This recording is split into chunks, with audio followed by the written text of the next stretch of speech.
Baik, teman-teman, kita lanjutkan materi TOEFL kita. Jadi hari ini kita akhiri untuk listeningnya. Jadi kita rangkap listening bagian kedua dan bagian ketiga. Jadi seperti yang kemarin saya sampaikan ya, di listening nanti teman-teman akan diberikan 50 pertanyaan yang mana dibagi ke dalam 3 parts, yaitu part A namanya short conversations yang kemarin kita sudah pelajari ya. Kemudian part B namanya long conversations atau dialog panjang yang hari ini kita akan pelajari sekaligus dengan part C-nya yaitu long talks atau monolog panjang. Jadi satu orang ngomong tapi agak panjang seperti itu. Nah, di setiap nomornya nanti teman-teman hanya punya waktu 12 detik untuk menentukan jawaban A, B, C, atau D. Oke, kalau 12 detik sudah lewat dan teman-teman misalnya belum menemukan jawabannya, layarnya akan otomatis pindah ke nomor berikutnya. Seperti itu. Eh, jadi soalnya itu nggak bisa kita kendalikan teman-teman, jalan sendiri gitu ya.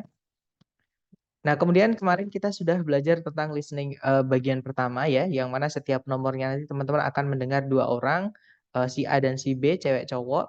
Nah, kalau di part B ini nanti mirip sebenarnya teman-teman. Oke, nggak ada nilai matikan ya. Nah, untuk nilai salah nggak ada pengurangan teman-teman. Oke, jadi enaknya kalau di TOEFL itu jangan ada yang dikosongin ya, karena kalau dikosongin udah pasti salah. Tapi kalau teman-teman jawab misalkan keluar soal daripada nanti waktunya habis belum jawab, teman-teman klik aja dulu di pilihan bebas. Karena kalau misalnya salah itu nanti tidak berkurang dan kalau benar teman-teman malah dapat nilai plus seperti itu. Gitu ya. Nah, part B ini nanti mulainya nomor 31 ya, teman-teman. Dan hanya ada 2 percakapan. Jadi bisa dibilang part B ini yang paling sedikit. Maksudnya jumlah soalnya gitu ya. Jadi hanya ada 2 percakapan. Nah, di setiap percakapannya nanti teman-teman akan mendengarkan 2 orang, si A dan si B, cewek cowok juga ya, teman-teman. Nah, cuman bedanya dengan part A, di part B ini nanti teman-teman akan mendengarkan mereka sahut-sahutan. Jadi kayak percakapannya jadikan satu gitu. Jadi si A ngomong apa, si B menjawab, si A menjawab lagi, si B menjawab lagi sampai percakapan mereka selesai. Dan kalau sudah selesai, nanti akan diikuti oleh sekitar 3 sampai 5 pertanyaan. Jadi satu percakapan itu diikuti 3 sampai 5 pertanyaan. Jadi part B ini teman-teman eh, kalau ditambah ya, kalau dijumlah itu nanti karena cuma ada 2 percakapan, jadi sekitar 6 sampai 10 pertanyaan hanya untuk part B. Jadi bisa dibilang paling sedikit seperti itu. Nah, tipsnya teman-teman nanti harus fokus sebelum mereka membacakan percakapannya ya. Nah, sebelum mereka membacakan percakapannya nanti teman-teman akan diberikan topik dan coverage. Jadi mereka ini siapa? Kalau nggak gitu mereka ini di mana? Kalau nggak gitu mereka ini ngomongin tentang apa? Seperti itu. Nah, tujuannya untuk memudahkan teman-teman mengerucutkan vocabnya atau membatasi vocabnya. Jadi misalkan ngomongin tentang fotosintesis, berarti pasti vocabnya itu yang berhubungan dengan fotosintesis. Maksudnya seperti itu. Jadi kita nggak nebak terlalu luas seperti itu, teman-teman. Nah, kemudian jika teman-teman menemukan atau mendengarkan vocab yang teman-teman nggak tahu artinya, itu lewati saja. Oke, yang penting teman-teman ngikutin alurnya. Jadi kalau ada vocab yang nggak tahu, lewatin aja, ikutin lagi. Maksudnya teman-teman ngikutin alur percakapannya. Jadi jangan berhenti karena vocab yang teman-teman nggak tahu artinya, gitu ya. Karena lebih penting itu konteks keseluruhan percakapan daripada hanya satu kata yang teman-teman tidak tahu artinya. Seperti itu. Kemudian teman-teman juga harus fokus dengan detail. Detail itu 5W1H ya, teman-teman. Jadi kenapa, kapan, di mana, siapa, bagaimana, mengapa, dan seterusnya. Seperti itu. Nah, jadi nanti kurang lebih seperti ini. Jadi sambil teman-teman mendengarkan, teman-teman akan bisa melihat ke soal-soal mengenai percakapan tersebut. Nah, biasanya ada yang 3, ada yang 4, ada yang 5. Cuman umumnya 4, gitu ya. Nah, nanti otomatis teman-teman jawabnya di kolom chat. Kalau bisa 4 dijawab dulu misalnya nomor 31A. Itu jangan di-enter gini, teman-teman. Karena nanti akan bingung mencarinya gitu ya. Jadi langsung saja A, jangan di-enter dulu. 32C misalnya, 33D misalnya, 34B misalnya. Nah, baru di-enter. Jadi teman-teman kirim jawabannya ketika 4 soal sudah terjawab. Itu ya. Nah, mungkin ada yang pengen teman-teman tanyakan dulu sebelum kita ke latihan soalnya.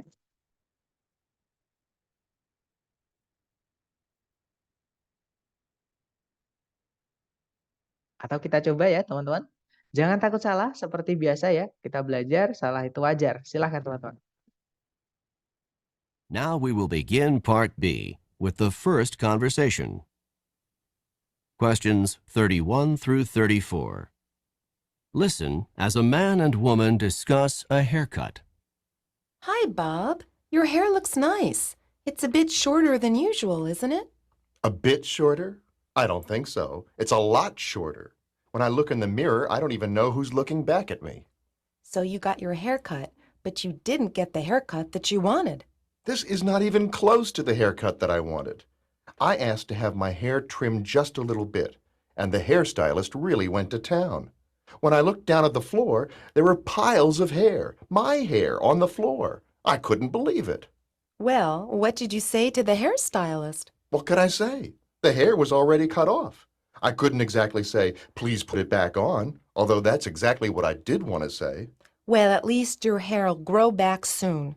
That's what everyone is saying to me. It'll grow back. It'll grow back. But it won't grow fast enough to make me happy. Maybe after you get used to it, you'll like it a bit more. Number 31. What seems to be true about Bob's haircut?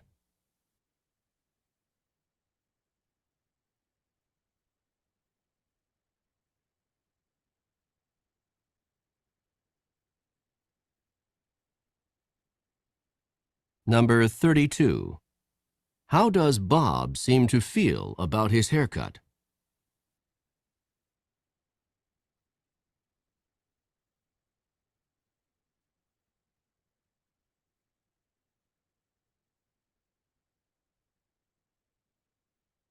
Number 33.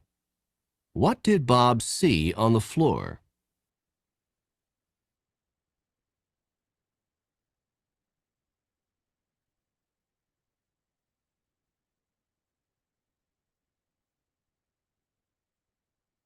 Number 34. What do people keep saying to Bob?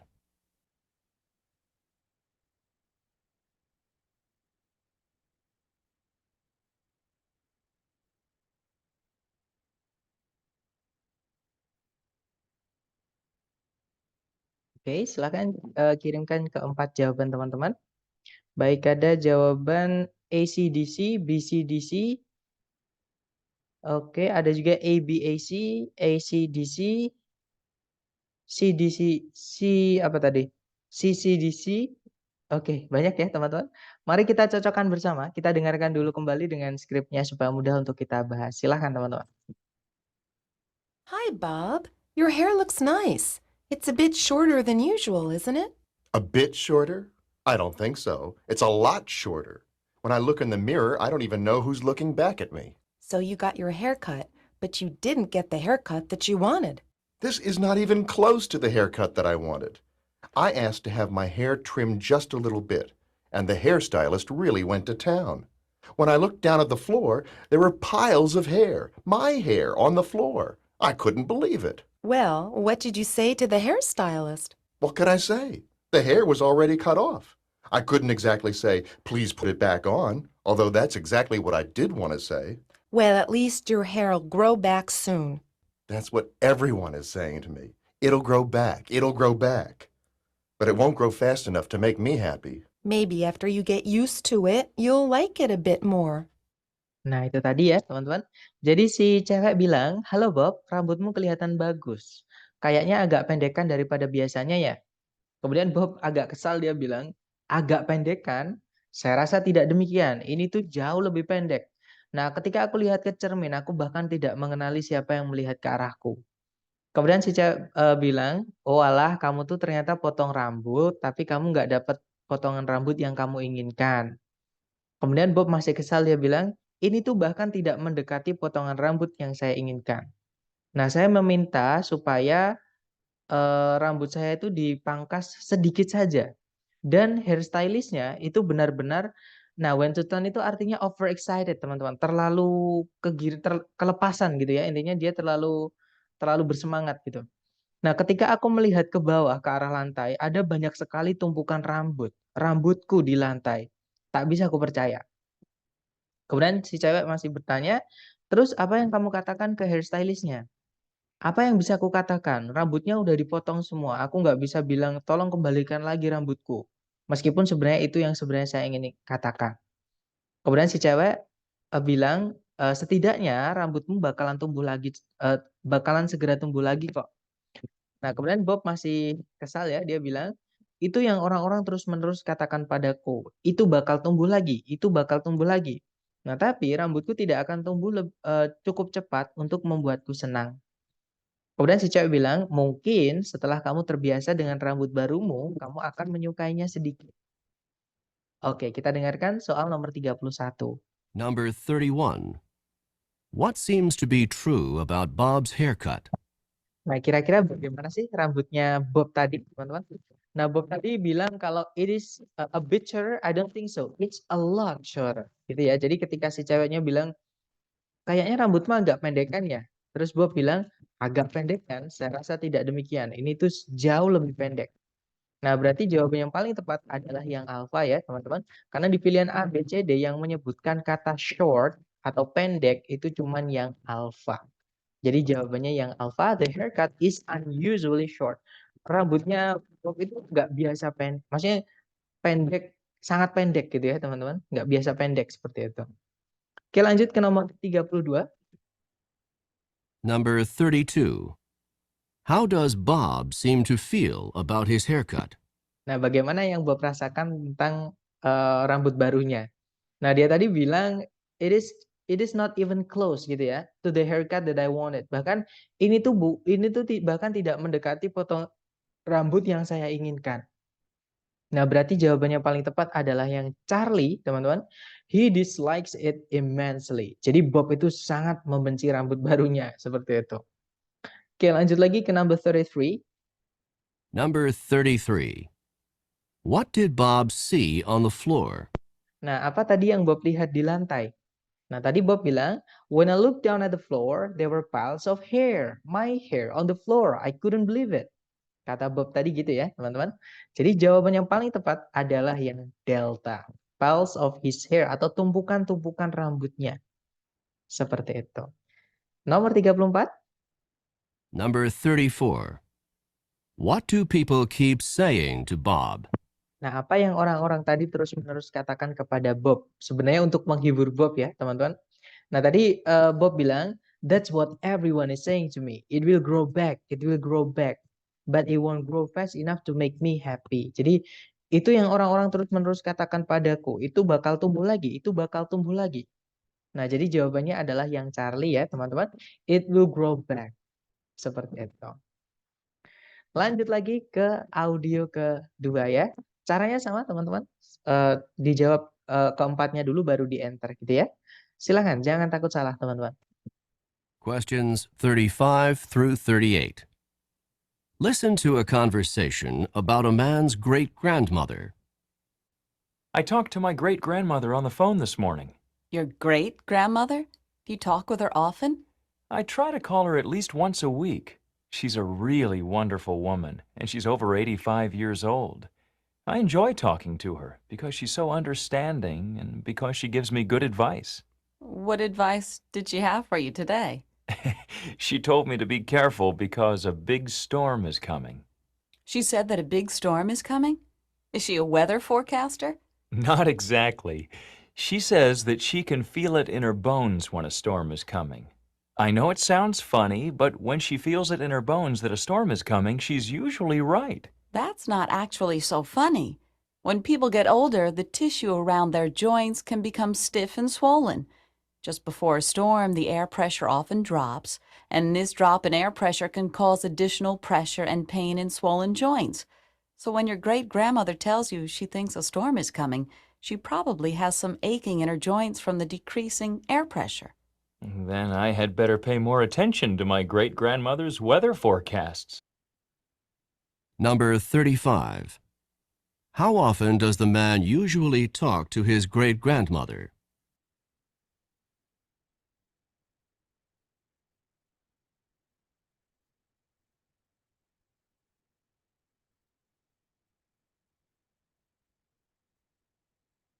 Number 36.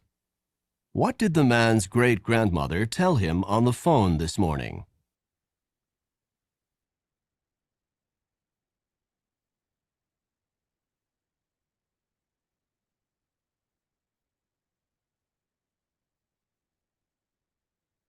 Number 37. Where does the man's great-grandmother say that she feels a storm coming?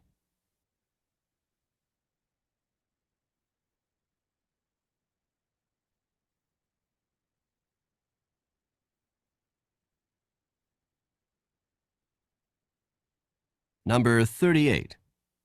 What will the man probably do in the future?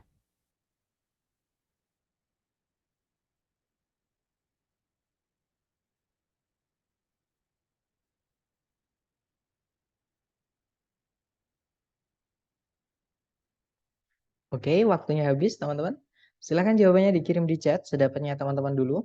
Baik, ada jawaban BBAD, AADC, BBAC, BBAD, ABAC, banyak ya, teman-teman. Mari kita cek bareng aja. Kita dengarkan kembali dengan skripnya supaya mudah untuk kita bahas. Silahkan, teman-teman. I talked to my great-grandmother on the phone this morning. Your great-grandmother? Do you talk with her often? I try to call her at least once a week. She's a really wonderful woman, and she's over 85 years old. I enjoy talking to her because she's so understanding and because she gives me good advice. What advice did she have for you today? She told me to be careful because a big storm is coming. She said that a big storm is coming? Is she a weather forecaster? Not exactly. She says that she can feel it in her bones when a storm is coming. I know it sounds funny, but when she feels it in her bones that a storm is coming, she's usually right. That's not actually so funny. When people get older, the tissue around their joints can become stiff and swollen. Just before a storm, the air pressure often drops, and this drop in air pressure can cause additional pressure and pain in swollen joints. So when your great-grandmother tells you she thinks a storm is coming, she probably has some aching in her joints from the decreasing air pressure. Then I had better pay more attention to my great-grandmother's weather forecasts. Oke, itu tadi ya, teman-teman. Jadi itu tadi adalah percakapan mengenai seorang nenek buyutnya seorang pria gitu ya. Nah, tadi si cowoknya bilang, "Saya tadi ngobrol dengan nenek buyutku di telepon pagi ini." Nah, kemudian si cewek bertanya, "Nenek buyutmu, apakah kamu menghubungi beliau? Apakah kamu sering ngobrol dengan beliau?" Gitu ya. Kemudian si cowok menjawab, "Saya berusaha menelpon beliau setidaknya sekali dalam seminggu." Nah, beliau merupakan seorang wanita yang sangat menakjubkan dan beliau itu sudah di atas 85 tahun. Saya suka ngobrol dengan beliau karena beliau itu sangat, pengertian dan karena beliau itu selalu memberi saya, nasihat yang baik. Nah, kemudian si cewek bertanya, "Nasihat apa yang beliau berikan padamu hari ini?" Nah, terus si cowok bilang, "Beliau memberitahuku supaya berhati-hati karena badai besar mau datang." Si cewek bertanya, "Beliau bilang kalau badai besar mau datang, apakah beliau seorang peramal cuaca?" Kemudian si cowok bilang, "Sebenarnya bukan." Nah, beliau itu bilang kalau beliau bisa merasakannya di tulang-tulangnya ketika, sebuah badai itu mau datang. Nah, saya tahu memang kedengarannya aneh atau lucu gitu ya, tapi ketika beliau merasakan di tulang-tulangnya bahwa badai mau datang, beliau itu biasanya benar. Nah, kemudian dijelaskan teman-teman sama si cewek. Itu sebenarnya tidak aneh sama sekali. Ketika orang beranjak, tua, jaringan di sekitar persendian mereka itu bisa menjadi tegang dan bengkak. Nah, tepat sebelum badai, tekanan udara itu biasanya menurun dan penurunan tekanan udara ini bisa mengakibatkan tekanan tambahan dan rasa sakit di persendian yang bengkak. Jadi ketika nenek buyutmu bilang kalau beliau merasakan badai mau datang, beliau kemungkinan, merasakan sakit di persendian beliau dari tekanan udara yang menurun. Nah, kemudian si cowok bilang, "Kalau gitu aku sebaiknya lebih memperhatikan, ramalan cuaca nenek buyutku."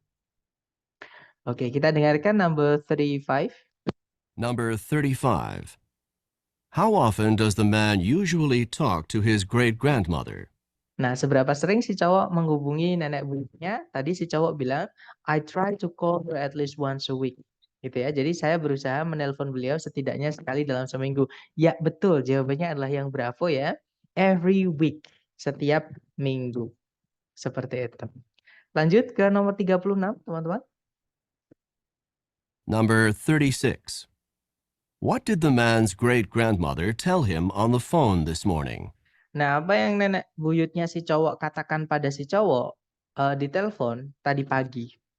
Nah, si neneknya bilang supaya berhati-hati karena badai besar mau datang gitu ya. Jadi si cowok tadi bilang, she told me to be careful because a big storm was coming.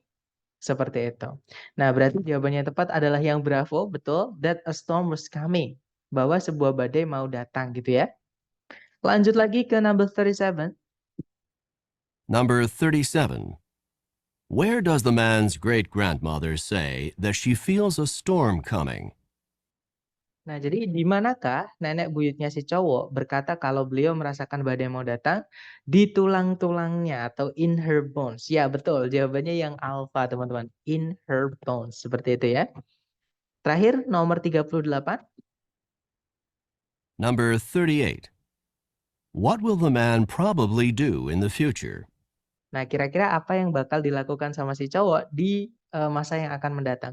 Nah, sebenarnya ini merujuk kepada kata-kata terakhirnya si cowok, teman-teman. Tadi si cowok bilang, then I had better pay more attention to my great-grandmother's weather forecasts. Jadi kurang lebih dalam bahasa Indonesia, kalau gitu sebaiknya aku lebih mendengarkan ramalan cuaca dari nenek buyutku. Nah, berarti jawaban yang paling tepat yang delta, teman-teman ya.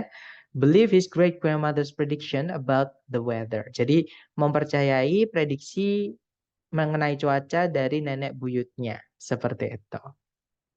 Nah, itu tadi untuk part B ya, teman-teman. Kita lanjut ke part C.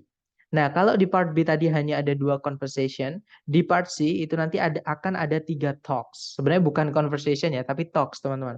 Jadi talks itu atau pembicaraan, nanti yang ngomong adalah satu orang. Gitu ya. Silakan Mister atau Miss, silakan kalau ingin bertanya. Maaf, kepencet Kak. Oh, ya nggak apa-apa, Mister. Saya kira tadi pengen bertanya. Oke, nggak apa-apa. Kita lanjut ya kalau gitu. Alhamdulillah benar saya di listening. Alhamdulillah teman-teman.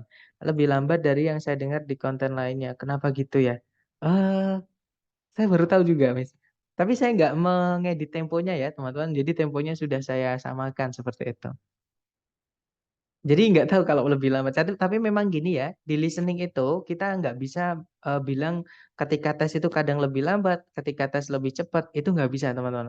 Karena temponya itu tergantung sama yang ngisi suara. Gitu ya. Jadi yang ngisi suara itu kadang cepat, kadang lambat, kadang ada yang normal gitu ya. Jadi nggak bisa apakah secepat ini, apakah selambat ini nggak bisa. Jadi pasti berubah-ubah nanti kadang cepat, kadang lambat seperti itu. Gitu ya. Jadi tergantung yang ngisi suaranya. Oke.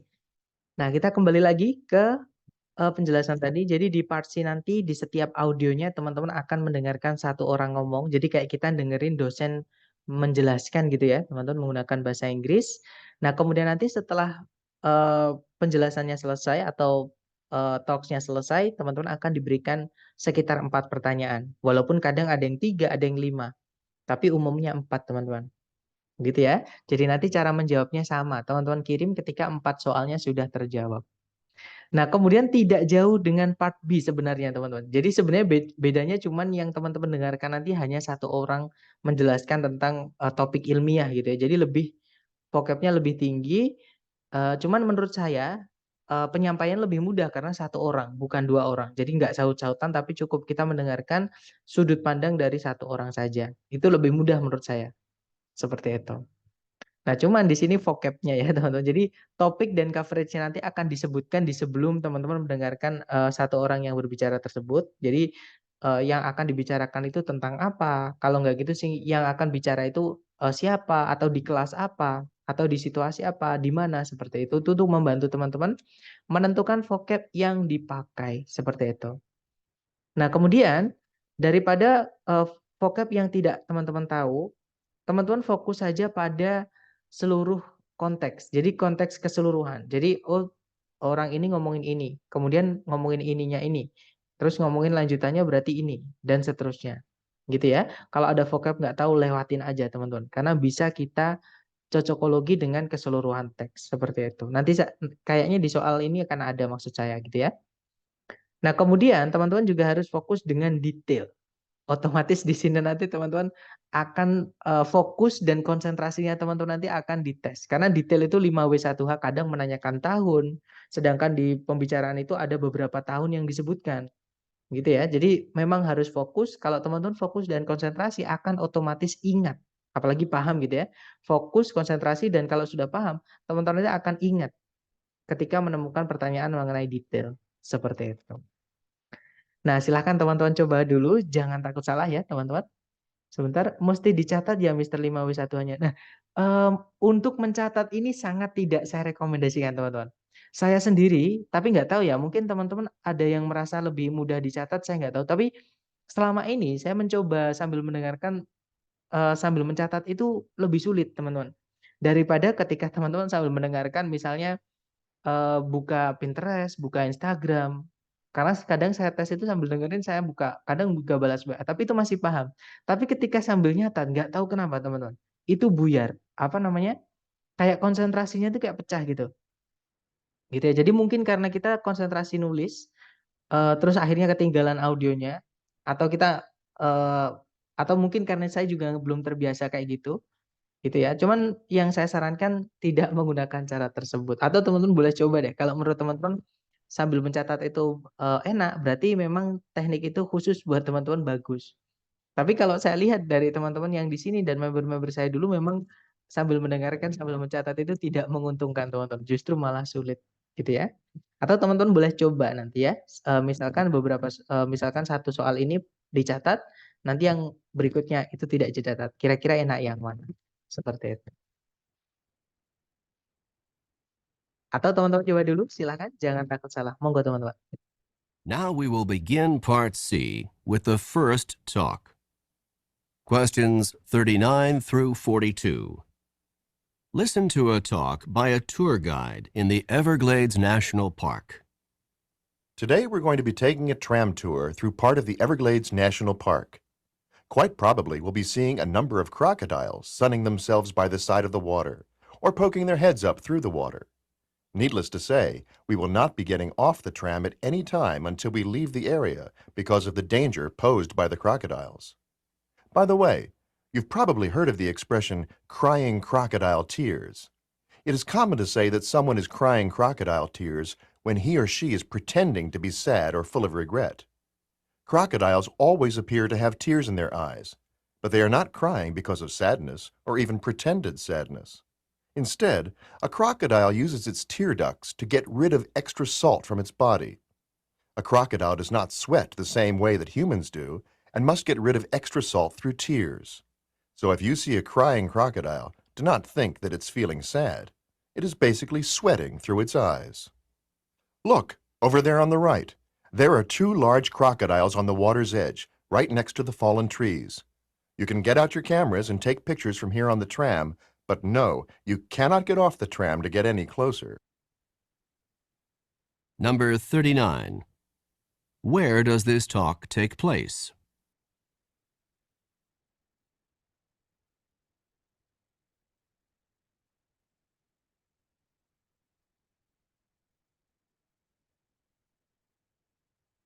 Number 40. What does the expression crying crocodile tears mean when it is used to describe humans?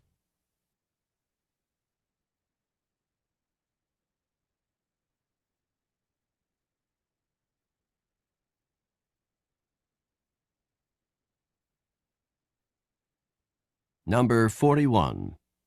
Why do crocodiles have tears in their eyes?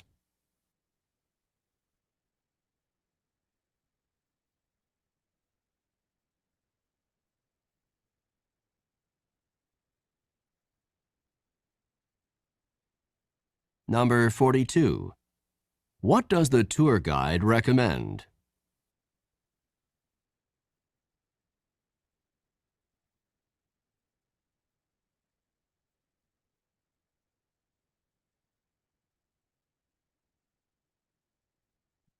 Oke, waktunya habis teman-teman. Dan ada jawaban CDBA, CDCA, DACA, CDCA, oke, BDCA, CDCD, CBBA, CACA, oke. Kita cek bareng ya teman-teman, kita dengarkan dulu dengan skripnya supaya mudah untuk kita bahas. Silakan teman-teman. Questions 39 through 42. Listen to a talk by a tour guide in the Everglades National Park. Today we're going to be taking a tram tour through part of the Everglades National Park. Quite probably we'll be seeing a number of crocodiles sunning themselves by the side of the water or poking their heads up through the water. Needless to say, we will not be getting off the tram at any time until we leave the area because of the danger posed by the crocodiles. By the way, you've probably heard of the expression crying crocodile tears. It is common to say that someone is crying crocodile tears when he or she is pretending to be sad or full of regret. Crocodiles always appear to have tears in their eyes, but they are not crying because of sadness or even pretended sadness. Instead, a crocodile uses its tear ducts to get rid of extra salt from its body. A crocodile does not sweat the same way that humans do and must get rid of extra salt through tears. So if you see a crying crocodile, do not think that it's feeling sad. It is basically sweating through its eyes. Look, over there on the right. There are two large crocodiles on the water's edge, right next to the fallen trees. You can get out your cameras and take pictures from here on the tram, but no, you cannot get off the tram to get any closer. Nah, itu tadi ya, teman-teman. Jadi kalau diartikan kurang lebih itu tadi adalah sebuah pembicaraan oleh pemandu wisata di Everglades National Park gitu ya. Jadi kalau diartikan hari ini kita akan melakukan perjalanan menggunakan tram, maksudnya perjalanan wisata gitu ya, tur kunjungan gitu, wisata melalui bagian dari Taman Nasional Everglades. Nah, kemungkinan besar nanti kita akan melihat sejumlah buaya yang sedang menjemur diri di bawah matahari di tepian air atau menjulurkan kepala mereka dari dalam air. Nah, jelasnya atau apa ya, seperti yang kalian ketahui, nggak perlu dikatakan lagi gitu ya. Kita tidak boleh meninggalkan tram, nggak boleh turun dari tram kapanpun sampai kita meninggalkan area ini karena bahaya yang bisa diakibatkan buaya tersebut. Nah, ngomong-ngomong, kalian mungkin pernah mendengar ungkapan menangis mengeluarkan air mata buaya. Nah, sudah biasa kita mengatakan bahwa seseorang itu menangis mengeluarkan air mata buaya ketika dia pura-pura sedih atau pura-pura menyesal. Nah, buaya itu memang selalu terlihat ada air mata di matanya. Nah, tapi mereka itu sebenarnya tidak menangis karena sedih atau bahkan pura-pura sedih. Nah, namun seekor buaya itu menggunakan selaput air mata untuk menyingkirkan ekstra atau kadar garam berlebih dari dalam tubuhnya. Maksudnya keringat ya, teman-teman. Nah, seekor buaya itu tidak berkeringat seperti halnya manusia dan tetap harus menyingkirkan keringat tersebut melalui air matanya. Jadi jika kalian melihat seekor buaya kok menangis, nah jangan mengira kalau dia itu lagi sedih, apalagi sampai dihibur gitu ya. Nah, dia itu sebenarnya lagi berkeringat melalui matanya. Nah, coba lihat di sana di sebelah kanan ada dua buaya besar di tepian air tepat di sebelahnya pohon-pohon yang tumbang itu. Nah, kalian boleh mengeluarkan kamera dan mengambil gambar dari sini di atas tram, tapi kalian tidak boleh meninggalkan tram untuk mendekati buayanya. Nah, kita dengarkan number 39 ya kalau nggak salah tadi. Number 39. Where does this talk take place? Nah, di mana percakapan ini atau pembicaraan ini terjadi? Nah, jelas ya beberapa kali tadi si tour guide-nya atau pemandu wisatanya bilang on this tram. Jadi mereka itu sebenarnya di atas tram, teman-teman. Nah, tram itu apa? Tram itu adalah kendaraan yang jendelanya terbuka, yang mana memang ditujukan untuk pariwisata. Jadi supaya penumpangnya bisa melihat ke kanan kiri secara leluasa. Nah, tram itu bentuknya macam-macam ya. Ada yang bus, ada yang kereta. Kalau di tempat saya nyebutnya odong-odong. Nah, itu bahasa Inggrisnya tram, teman-teman. Seperti itu. Lanjut ke nomor 40. Number 40. What does the expression crying crocodile tears mean when it is used to describe humans? Nah, apa makna dari ungkapan mengeluarkan air mata buaya ketika dipakai untuk mendeskripsikan manusia? Jadi kalau ada orang kita bilang dia lagi mengeluarkan air mata buaya. Nah, orang itu maksudnya kenapa gitu ya, teman-teman. Nah, tadi disebutkan kalau ungkapan mengeluarkan air mata buaya itu dipakai ketika orang itu pura-pura sedih atau pura-pura menyesal. Jadi jawaban yang tepat adalah yang delta. Betul, teman-teman. It means they are pretending to be sad. Maksudnya mereka itu lagi pura-pura sedih. Oke, jadi bukan beneran sedih gitu ya. Oke, lanjut ke nomor 41. Number 41. Why do crocodiles have tears in their eyes? Nah, apa alasan atau apa penjelasan di balik air mata pada buaya gitu ya, teman-teman? Atau kenapa kok buaya itu ada air matanya? Gitu ya. Nah, tadi dijelaskan kalau buaya itu ada air matanya bukan karena dia lagi sedih, nangis gitu ya, tapi dia keringetan, teman-teman. Jadi mengeluarkan kadar garam dari tubuhnya itu lewat matanya gitu. Jadi jawaban yang tepat adalah yang Charlie ya. Mereka itu lagi menyingkirkan kadar garam dari dalam tubuhnya. Jadi jawabannya Charlie, teman-teman. Oke, betul. Lanjut ke number 42. Number 42. What does the tour guide recommend? Nah, apa yang tour guide-nya tadi rekomendasikan? Nah, ini maksudnya yang terakhir tadi, teman-teman. Ketika ngasih tahu ada buaya tadi. Nah, penumpangnya tadi disuruh ngeluarin kamera dan mengambil gambar, ya. Jadi jawaban yang paling tepat adalah yang alpha. Jadi taking photographs atau mengambil foto. Seperti itu. Oke, lanjut lagi ke audio berikutnya. Silahkan, jangan takut salah dulu, teman-teman. Silahkan. Questions 43 through 46.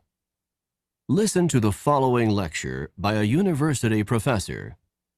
Please take your seats now because I would like to begin today's lecture. Today, we will be discussing one of the more elegant and distinct forms of 19th century transportation, the clipper ship. Clipper ships of the 19th century were the graceful, multi-sailed, ocean-going vessels that were designed for maximum speed. They were given the name clipper ship in reference to the fact that they clipped along at such a fast rate of speed. Clipper ships were constructed with a large number of sails in order to maximize their speed. They often had 6 to 8 sails on each of the masts, and ships commonly had 3 and perhaps 4 masts. The speeds that they achieved were unbelievably fast for the era. Clipper ships could, for example, accomplish the amazing feat of traveling from New York to San Francisco in less than 100 days. Clipper ships first came into use in the United States in the 1840s. They were originally intended to make the trip from New York around the tip of South America and on to China in order to transport tea to the United States. Once gold was discovered in California in 1848, clipper ships were immediately put into use to carry large numbers of gold prospectors and large amounts of mining supplies from the East Coast to California. With the success of the American clipper ships, the British began their own fleet of clipper ships to transport goods from the far reaches of the British Empire. That's all for today's class. Don't forget that there's a written assignment due on Friday.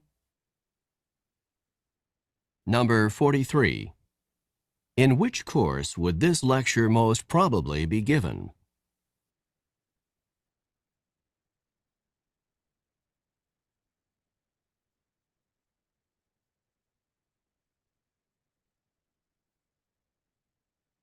Number 44. What is the most likely meaning of the expression to clip along?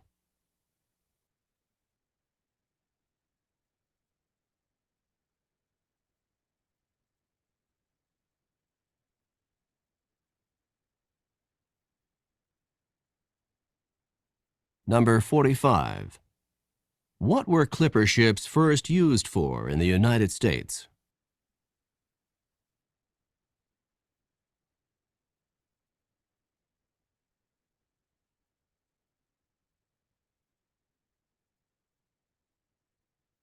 Number 46.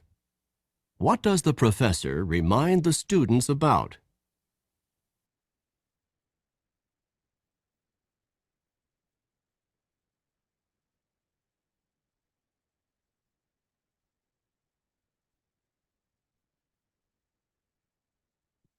Oke, thumbs up, teman-teman.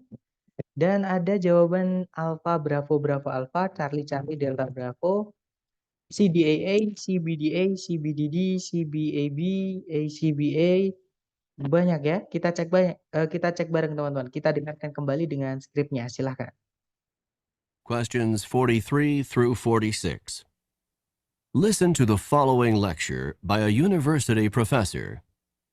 Please take your seats now because I would like to begin today's lecture.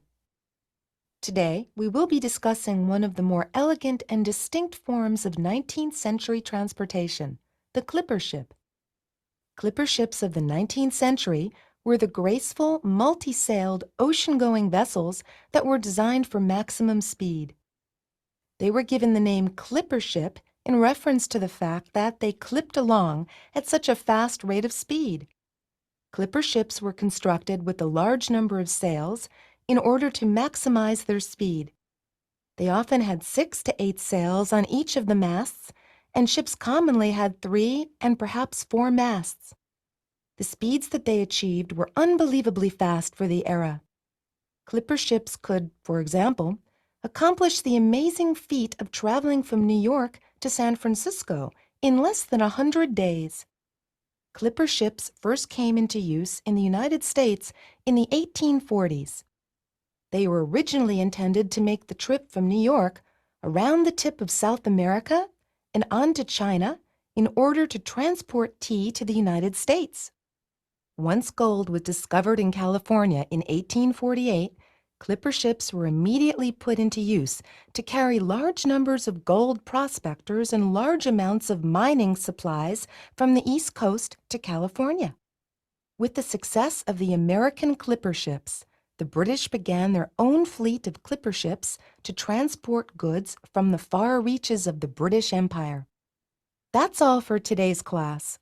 Don't forget that there's a written assignment due on Friday. Oke, itu tadi ya teman-teman. Kalau diartikan, jadi tadi adalah sebuah kuliah oleh seorang profesor universitas. Nah, tadi dikatakan silahkan duduk semuanya karena saya mau memulai kuliah hari ini. Hari ini kita akan membahas salah satu dari bentuk-bentuk transportasi abad ke-19 yang agak berbeda dan lebih elegan. Namanya clipper ship. Nah, clipper ship dari abad ke-19 merupakan kapal-kapal pengarung lautan yang memiliki banyak layar yang besar gitu ya, yang didesain untuk kecepatan penuh. Nah, mereka itu diberi nama clipper ship karena fakta bahwa mereka itu, nah clip along tadi yang ditanyakan tuh ya teman-teman. Nah, kalau teman-teman nggak tahu artinya lewatin aja, karena pasti nanti di jawaban itu nggak jauh-jauh dari yang bahas-bahas atau di apa ya bahasa Indonesia yang enak itu diomongin di sini gitu ya. Jadi di situ disebutkan kalau namanya clipper ship itu karena mereka itu bisa clip along pada kecepatan yang sangat tinggi. Nah, clipper ship itu dibuat dengan sejumlah layar untuk memaksimalkan kecepatan mereka. Nah, mereka sering memiliki 6 hingga 8 layar pada setiap tiang kapalnya.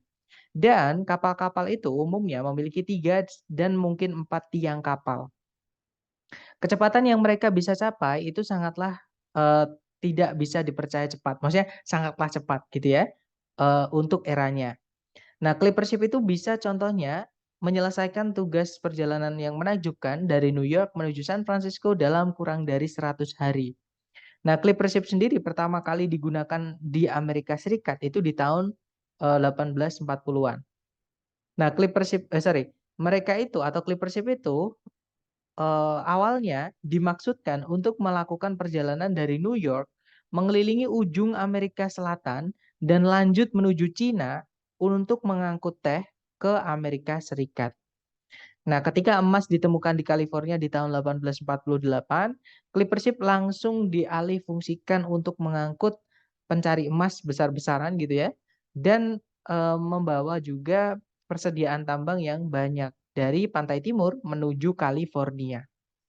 Dengan keberhasilan clipper ship-nya Amerika, Inggris itu juga memulai armada clipper ship mereka sendiri untuk membawa atau mengangkut barang-barang dagangan dari tempat-tempat yang jauh dari kerajaan British atau kerajaan Inggris Raya. Nah, itu saja untuk kelas hari ini. Jangan lupa kalau ada tugas tertulis yang paling lambat dikumpulkan hari Jumat. Oke, kita dengarkan soalnya, teman-teman. Number 43. In which course would this lecture most probably be given? Nah, jadi di mata kuliah yang manakah di antara berikut ini eh, lecture itu kuliah yang tadi atau pembicaraan tadi itu kemungkinan diberikan. Nah, tadi ngomongin tentang kapal ya, teman-teman. Di abad ke-19 miliknya Amerika. Nah, jadi yang paling tepat di sini, yang paling nyambung itu adalah yang Charlie, yaitu American History. Karena kalau yang Alpha Water Sport itu kan olahraga air, nggak nyambung, teman-teman. Fisika apalagi, nggak ada hukum fisika tadi ya, penjelasan fisika nggak ada di situ. Psychology malahan, psychology itu untuk manusia ya kalau saya nggak salah, untuk behavior atau mental-mental manusia seperti itu. Nah, jadi jawabannya paling tepat adalah American History atau sejarah Amerika. Lanjut ke number 44. Number 44. What is the most likely meaning of the expression to clip along? Nah, apa makna yang paling mendekati dari ungkapan to clip along? Nah, yang saya maksud tadi, teman-teman. Clip along tadi disebutkan ketika kan misalkan teman-teman nggak tahu artinya ya. Tadi disebutkan ketika si pembicara atau profesor tadi itu menceritakan berulang-ulang mengenai seberapa cepat kapal itu. Nah, jadi kalau teman-teman nggak tahu artinya to clip along, cari di pilihan ABCD yang ada kata cepatnya. Karena pasti itu jawabannya. Nah, itu yang saya maksud gitu ya. Jadi kalau nggak tahu vocabnya, teman-teman ingat aja, oh itu tadi ngomongin tentang ini. Berarti itu pasti ikut satu topik dengan kecepatan atau seberapa cepat perahu tersebut, misalnya gitu. Nah, jadi jawabannya yang tepat adalah yang Charlie, teman-teman. Maaf, yang Bravo, maaf. To move fast, ya. Jadi untuk melesat atau melaju cepat seperti itu. Oke, jadi jawabannya Bravo, maaf ya. Lanjut ke nomor 45. Number 45. What were clipper ships first used for in the United States? Nah, jadi apa kegunaan pertama atau untuk apa clipper ship itu digunakan pertama kali di Amerika Serikat? Nah, tadi clipper ship pertama kali digunakan itu di tahun 1840-an, yaitu untuk melakukan perjalanan dari New York mengelilingi ujung Amerika Selatan, lanjut menuju Cina untuk mengangkut teh untuk dibawa lagi ke Amerika Serikat. Gitu ya.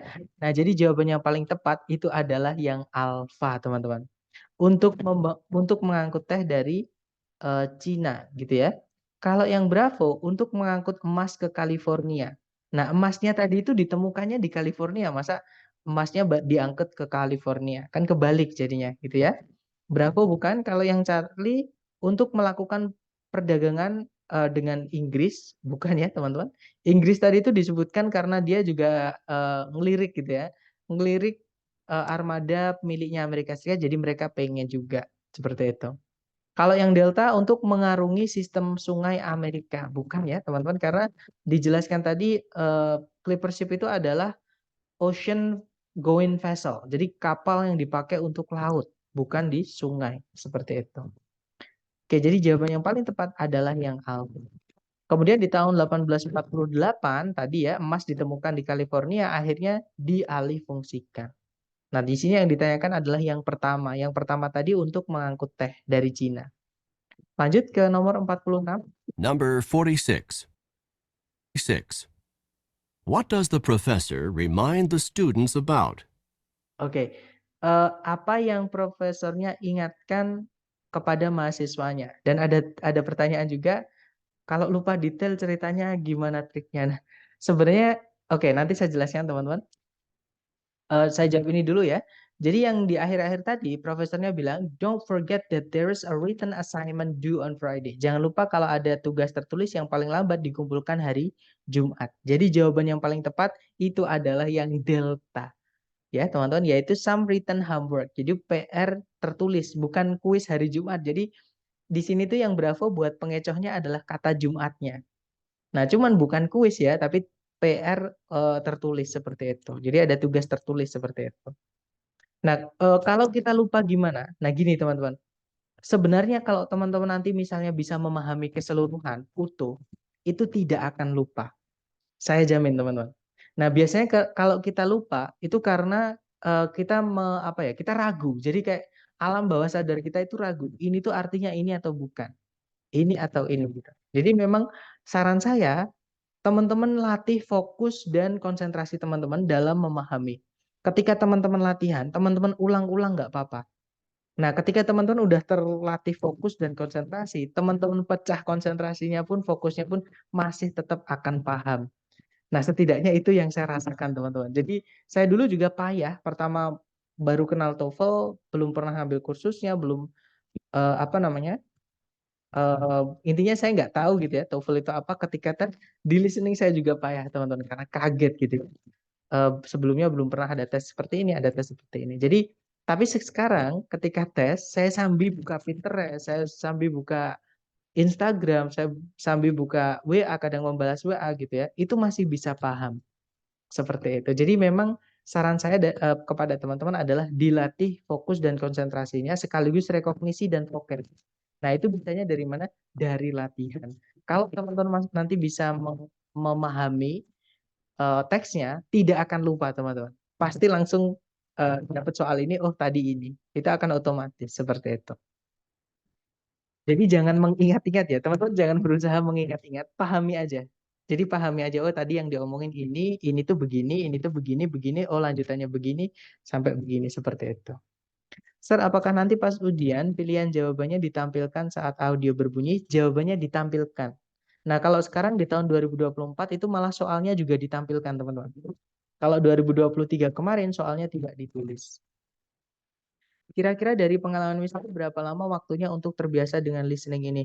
Nah, saya sendiri juga sudah tidak ingat ya, teman-teman. Jadi gini, seperti yang saya ceritakan ke teman-teman, setiap bulan, udah lama sih, udah sejak pandemi ya, teman-teman. Kan sejak pandemi itu kan TOEFL ada online, mulai ada online, TOEFL ITP itu. Sebelumnya itu cuman PBT sama CBT, teman-teman. Nah, sekarang PBT sama CBT itu udah dijadikan satu, namanya TOEFL ITP, yang mana ada yang online, ada yang onsite atau offline. Nah, saya sarankan teman-teman ngambil yang online karena audionya lebih jelas. Selain itu, ketika teman-teman selesai tes, nilainya akan langsung keluar. Seperti itu. Gitu ya. Dan lebih enak, teman-teman. Menurut saya lebih enak, bobot soalnya itu lebih enak. Atau mungkin karena sugesti saya, kalau dicampur satu ruangan, itu ada yang batuk, ada yang kadang kakinya itu menyenggol kursi besinya itu jadi bunyi gitu ya, jadi mengganggu gitu. Nah, ketika kita tes sendirian di online, di ruangan masing-masing, itu lebih nyaman, lebih bisa konsentrasi. Mungkin seperti itu juga bisa. Seperti itu. 46 jawabannya Delta, Miss. Nah, jadi bisa dibilang mungkin sekitar 3 tahun ya, teman-teman. Saya masih belajar juga sampai sekarang listening ini. Cuman sekarang saya rasa itu lebih enak daripada saya dulu, teman-teman. Dulu tuh sulit banget menurut saya. Gimana caranya kalau mau tes online? Nah, nanti di akhir setelah reading selesai, saya jelaskan ya, teman-teman, di mana teman-teman bisa daftar kalau mau tes yang akhir dari ITS. Sekalian saya juga akan buka kelas baru untuk try out soal-soal asli ITS. Karena beberapa kali di tes sebelumnya itu saya mendapati banyak yang dapat soalnya yang sama. Dan kadang juga bisa tembus 550. Nanti saya share juga di pertemuan terakhir, teman-teman. ITS itu yang diakui internasional dong, Mister. Betul, teman-teman. Yang bikin Amerika ya, ITS itu letaknya di New Jersey, Amerika Serikat, bukan Indonesia, teman-teman. Jadi Indonesia itu yang memanfaatkan jasanya ITS. Jadi kayak jasa tesnya itu kita cuma ngikut gitu. Gitu ya.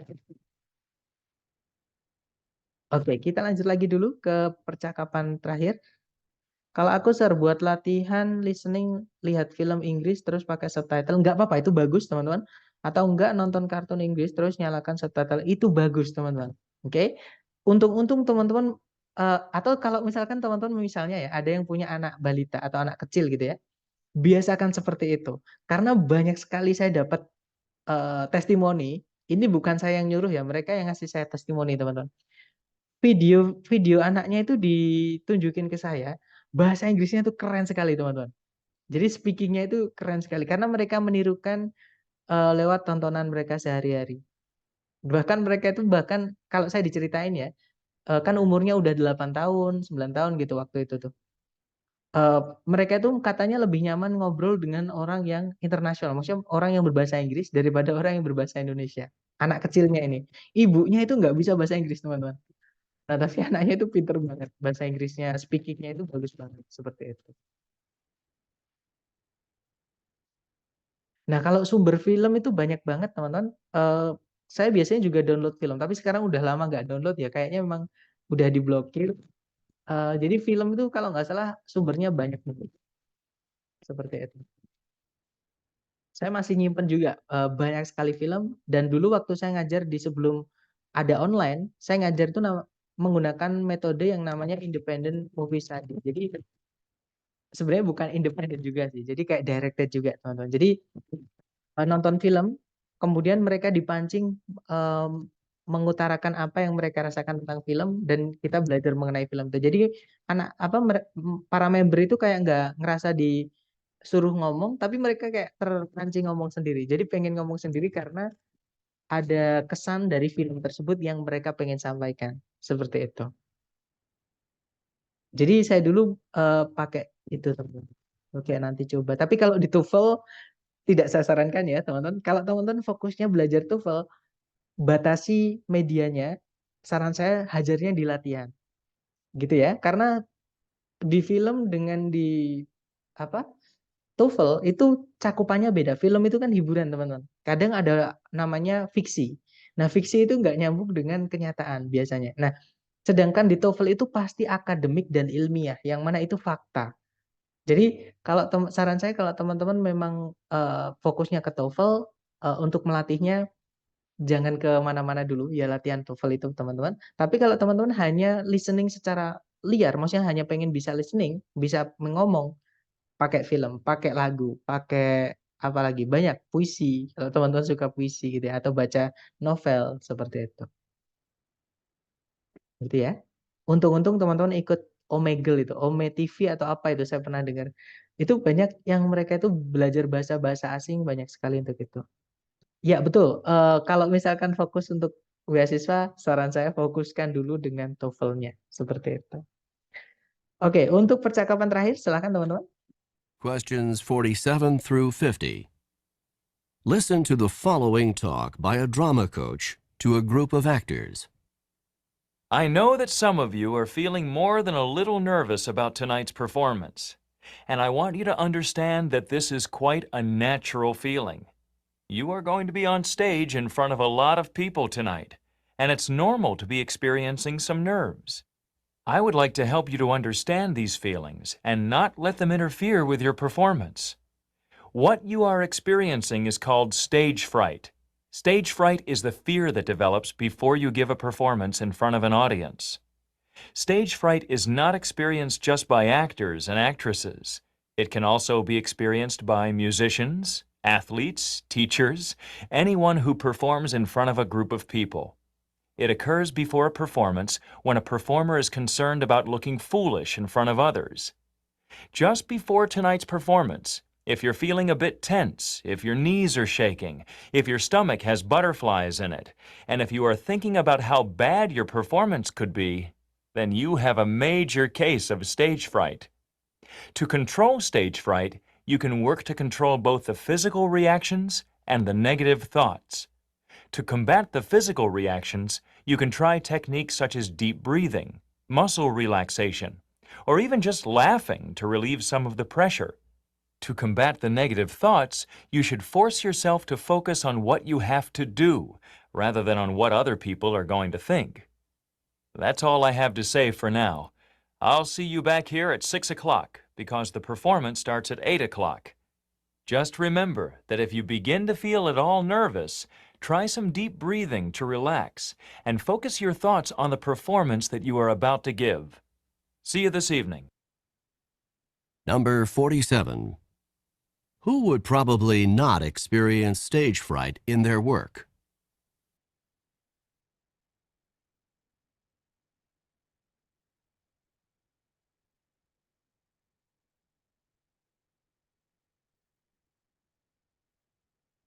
Number 48.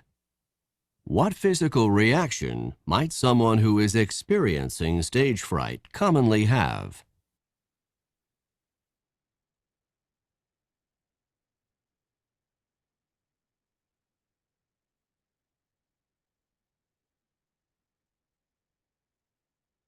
Number 49.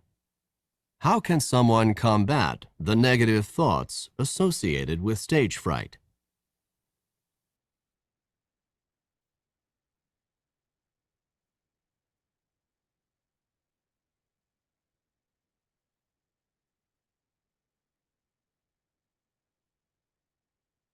Number 50. When should the actors arrive at the theater?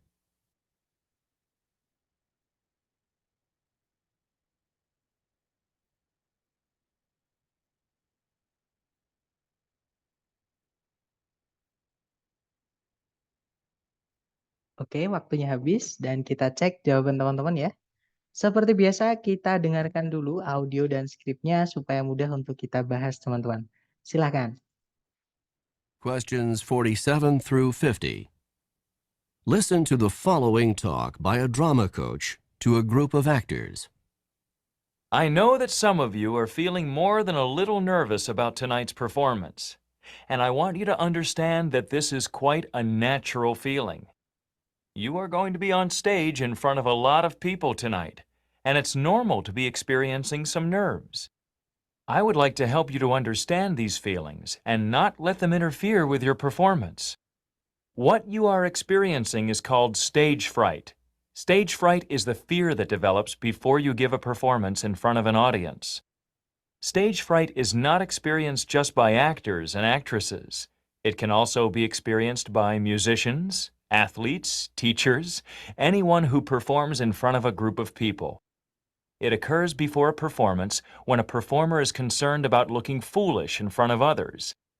Just before tonight's performance, if you're feeling a bit tense, if your knees are shaking, if your stomach has butterflies in it, and if you are thinking about how bad your performance could be, then you have a major case of stage fright.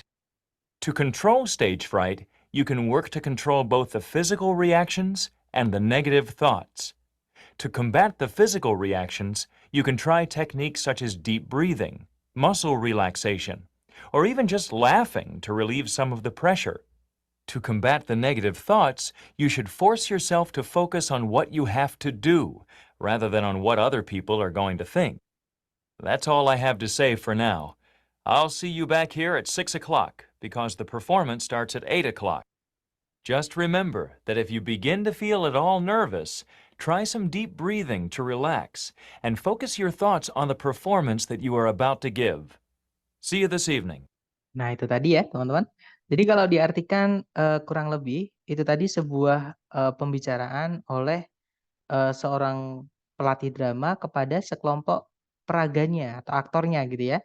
Nah, tadi dikatakan, saya tahu bahwa beberapa dari kalian sedang merasakan lebih dari sekedar gugup mengenai pertunjukan nanti malam. Dan saya ingin kalian memahami bahwa ini merupakan perasaan yang wajar maksud saya. Kemudian, kalian akan berada di atas panggung di depan banyak orang malam ini dan wajar apabila mengalami ketegangan-ketegangan tertentu. Nah, saya ingin membantu kalian memahami yang kalian rasakan ini dan tidak akan membiarkan yang kalian rasakan itu, mengganggu pertunjukan kalian. Nah, apa yang sedang kalian rasakan itu disebut dengan demam panggung. Demam panggung adalah rasa takut yang muncul sebelum kalian memberikan sebuah pertunjukan di depan banyak audiens. Nah, demam panggung itu tidak hanya dialami oleh aktor dan aktris, dia juga bisa dialami oleh musisi, atlet, guru, siapapun yang tampil di depan sekelompok orang. Nah, demam panggung itu terjadi ketika sebuah pertunjukan demam panggung itu terjadi sebelum sebuah pertunjukan ketika seorang performer itu khawatir akan terlihat konyol di depan orang lain. Tepat sebelum pertunjukan nanti malam, jika kalian itu agak tegang, kemudian lutut kalian gemeteran, perut kalian seperti ada kupu-kupunya, itu maksudnya gugup ya, teman-teman. Dan jika kalian berpikir keras seberapa buruk pertunjukannya nanti, disitulah tandanya kalian itu sedang mengalami demam panggung. Nah, untuk mengontrol atau mengendalikan demam panggung, kalian bisa berusaha mengontrol atau mengendalikan entah itu reaksi fisiknya dan juga pikiran negatifnya. Nah, untuk melawan reaksi fisiknya, kalian bisa berusaha beberapa teknik atau mencoba beberapa teknik, misalnya menarik nafas yang dalam, kemudian regangkan otot, atau bahkan hanya ketawa-ketiwi untuk meregangkan tekanan. Nah, untuk melawan pikiran negatifnya, kalian harus memaksa diri kalian sendiri untuk berfokus pada apa yang kalian harus lakukan, bukan pada apa yang orang-orang nanti akan pikirkan. Nah, itu saja yang saya harus katakan sekarang. Saya akan menemui kalian lagi di sini jam 6 karena pertunjukannya mulai jam 8. Nah, ingat-ingat saja bahwa jika kalian mulai merasa gugup, cobalah menarik nafas yang dalam untuk rileks dan fokuskan pikiran kalian pada pertunjukan yang kalian akan berikan. Sampai jumpa nanti malam. Number 47. Who would probably not experience stage fright in their work? Nah, jadi pertanyaannya, siapa yang mungkin tidak akan mengalami demam panggung dalam pekerjaannya? Nah, tadi disebutkan kalau demam panggung itu dialami oleh siapa aja yang bekerja di depan banyak orang gitu ya, teman-teman. Nah, di sini yang ditanya adalah yang tidak mengalami demam panggung, artinya yang kerjanya itu tidak dilihat orang. Ya, betul teman-teman. Jawabannya adalah yang alpha ya, writers, yaitu para penulis. Itu kalau kerja nggak perlu dilihat orang. Mereka di kamar pun lagi sendirian mau nulis bisa. Seperti itu. Nah, jadi penulis enak ya teman-teman. Lanjut ke nomor 47. Number 48. What physical reaction might someone who is experiencing stage fright commonly have? Maksud saya 48 ya, mohon maaf. Nah, tadi dikatakan reaksi fisik apakah yang mungkin seseorang dengan demam panggung itu miliki. Nah, reaksi fisiknya tadi sebenarnya ada beberapa ya, teman-teman. Nah, tapi kalau dicek di pilihan ABCD di situ adalah yang Charlie ya. Dia akan memiliki lutut yang gemeteran. Maksudnya lututnya itu akan gemeteran. Seperti itu. Jadi itu tanda bahwa dia itu lagi mengalami demam panggung. Kalau yang alpha itu jebakan ya, memang tadi ada butterflies, tapi butterflies-nya itu bukan dilihat, tapi kayak dirasain di perut gitu. Jadi kayak perut kita itu kayak ada kupu-kupunya gitu, kayak gatal tapi nggak bisa digaruk gitu, teman-teman. Nah, maksudnya seperti itu gugup gitu ya. Kalau yang Bravo, dia akan mematahkan kakinya. Nah, itu kan nggak ada ya tadi ya. Apalagi yang Delta, dia akan berhenti bernafas. Itu malah nggak masuk akal, teman-teman. Jadi jawabannya yang tepat adalah yang Charlie gitu ya. Nomor 49. Number 49. How can someone combat the negative thoughts associated with stage fright? Nah, gimana seseorang itu bisa melawan pikiran negatif yang berhubungan dengan demam panggung? Nah, tadi disebutkan kalau to combat the negative thoughts, you should force yourself to focus on what you have to do rather than what other people are going to think. Ya, jadi untuk melawan pikiran negatifnya, kalian harus memaksa diri kalian untuk berfokus pada apa yang kalian harus lakukan, bukan pada apa yang nanti orang-orang akan pikirkan. Seperti itu. Nah, jadi jawaban yang paling tepat adalah yang delta, teman-teman. By focusing on what they need to do. Jadi dengan berfokus pada apa yang mereka perlu lakukan. Seperti itu. Oke, lanjut lagi ke nomor 50. Number 50. When should the actors arrive at the theater? Nah, kapan para aktornya itu harus tiba di teater? Nah, tadi si coachnya bilang atau pelatihnya tadi bilang, I'll see you back here at 6 o'clock because the performance starts at 8 o'clock. Jadi saya akan menemui kalian lagi di sini jam 6 karena pertunjukannya mulainya jam 8. Nah, intinya mereka harus di situ jam 6 ya, teman-teman. Oke, berarti jawabannya adalah yang Charlie at 6 o'clock. Seperti itu. Nah, kurang lebih itu tadi ya, teman-teman. Listening part B dan juga listening part C. Seperti itu. Nah, seperti yang tadi saya katakan, sebenarnya listening itu simple, teman-teman. Tidak banyak teori. Yang bikin sulit adalah nyari sumber latihannya, nyari sumber belajarnya. Jadi teman-teman harus membiasakan latihan yang mana saya juga masih buat terus, teman-teman ya, untuk latihan seperti itu untuk memfasilitasi juga teman-teman seperti itu. Intinya hajar terus, teman-teman, karena dari latihan itu lebih dapat daripada banyakin teori. Seperti itu.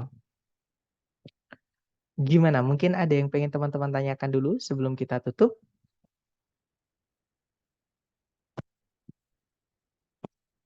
Sepertinya, Sir, untuk listening ini hanya diberikan 1 kali dengarkah? Betul. Listening ini tidak ada pengulangan, teman-teman. Jadi cuman sekali putar.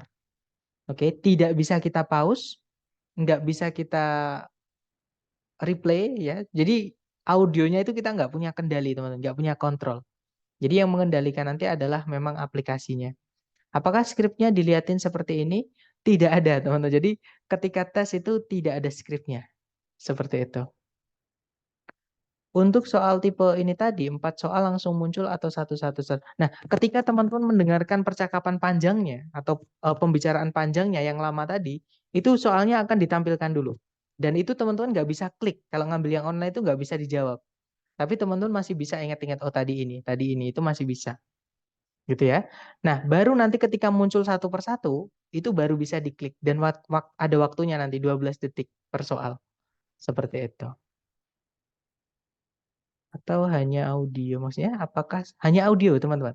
Kalau TOEFL prediksi bisa digunakan untuk apa saja ya? Nah, prediksi itu tergantung lembaganya. Kalau lembaganya itu terdaftar di Kementerian Pendidikan, setahu saya ya, teman-teman, karena dari apa namanya?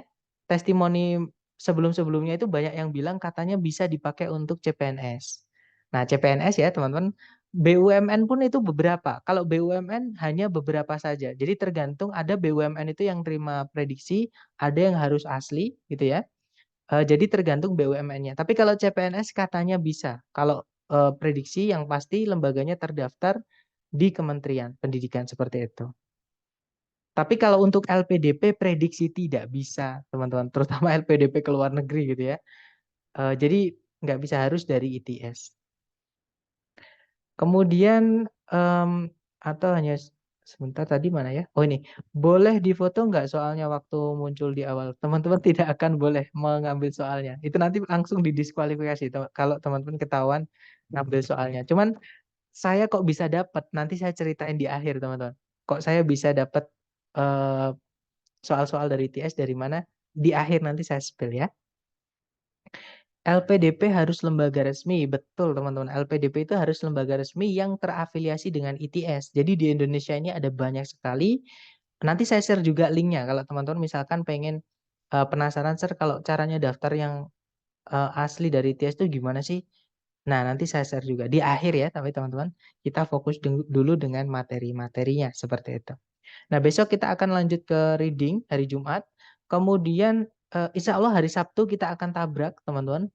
Jadi hari Sabtu nanti terakhir, karena reading yang awalnya nanti 2 itu saya jadikan 1.